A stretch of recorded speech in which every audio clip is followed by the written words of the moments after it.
తల్లిదండ్రులు పిల్లలతో బాల్య దశ నుంచి అసలు రోజుకి ఎంతసేపు గడుపుతున్నారు అన్నది మోస్ట్ ఇంపార్టెంట్. ఇది అక్కడి నుంచే మొదలవుతుంది. పిల్లలు గాలికి పెరిగారు. పిల్లల్ని పెంచటం అంటాం. పెంచటం. బాల అంటే అజ్ఞాన దశ అని అర్థం. బాల్యం అంటే అజ్ఞాన దశ. Immatured fellows. వాళ్ళు ఏం చేస్తారో వీళ్ళు ఏం చేయాలో ఏం చేయకూడదో తెలియని ఏజ్ అది. తప్పుటడుగులు అంటాం. అలా వేస్తూ నడుస్తుంటారు. తల్లి నడిపిస్తుంటుంది. నో అని నడిపిస్తుంటారు.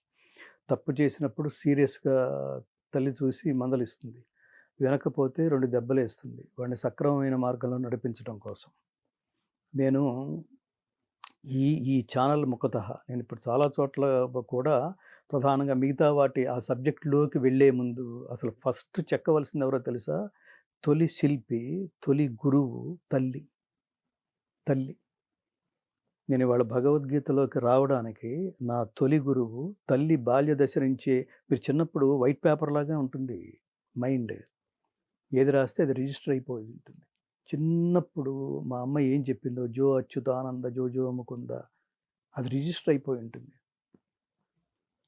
పిల్లల ముందు తల్లిదండ్రులు మాట్లాడుకునే భాష ఇట్ కౌంట్స్.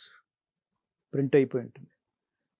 పిల్లల ముందు తండ్రి సంస్కారం, తండ్రి ఐడియాలజీ, తండ్రి ఎలా వెళుతున్నాడు, తండ్రి ఏం చేస్తున్నాడు, ఏం సంపాదిస్తున్నాడు, జనాల్లో తండ్రికి ఉన్న పలుకుబడి ఏమిటి, ఏం చేసి సంపాదిస్తున్నాడు, ధర్మమా అధర్మమా, ఇతరులతో ఆయన మాట్లాడే భాష ఏమిటి, తల్లి భాష ఏమిటి, తల్లి సంస్కారం ఏమిటి, ఇవన్నీ ప్రతి పాయింట్ వాడికి రిజిస్టర్ అయిపోయి అలా పిల్లలు తల్లిదండ్రులని అనుసరిస్తూ అనుకరిస్తూ అర్థం చేసుకుంటూ పరిశీలిస్తూ గమనిస్తూ పెరుగుతారు. ఇప్పుడు మీరు ఏదైతే చెప్పారో ఇప్పుడు ఆయన తండ్రి అక్కడికి వచ్చి వాళ్ళని ఐడెంటిఫై చేసి నాకు ఒక దాని డెప్త్ మనకి తెలియదు, కానీ అది ఎలా పెంచారు అసలు మీ పిల్లల్ని ఎలా పెంచారు? మీరు ఇంట్లో క్రమశిక్షణతో పెంచారనుకోండి, వాడు బయటికి వెళ్ళి ఏమైతే వాడు విన్నాడో ఇదే 10 మందికి చెప్తారు. ఇది నా ఎక్స్పీరియన్స్తో చెప్తున్నా. మా నాన్నగారి నుంచి నాకు వచ్చింది, నా నుంచి నా పిల్లలకు వచ్చింది.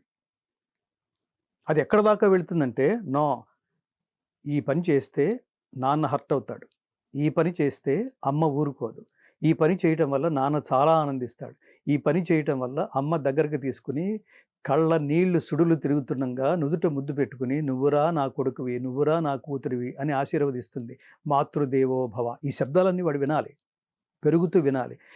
కనుక ఈ బిల్డప్ లేకుండా, అంటే ఈ పునాది లేకుండా వాడిని పుడుతూనే వాడు ఎల్కేజీలోకి వెళ్తే London bridge is falling down అంటే వాడికి ఏ సంస్కారం రాదు. అత్యంత దురదృష్టకరమైన స్థితిలో పిల్లల్ని పెంచుతున్నాం మనం.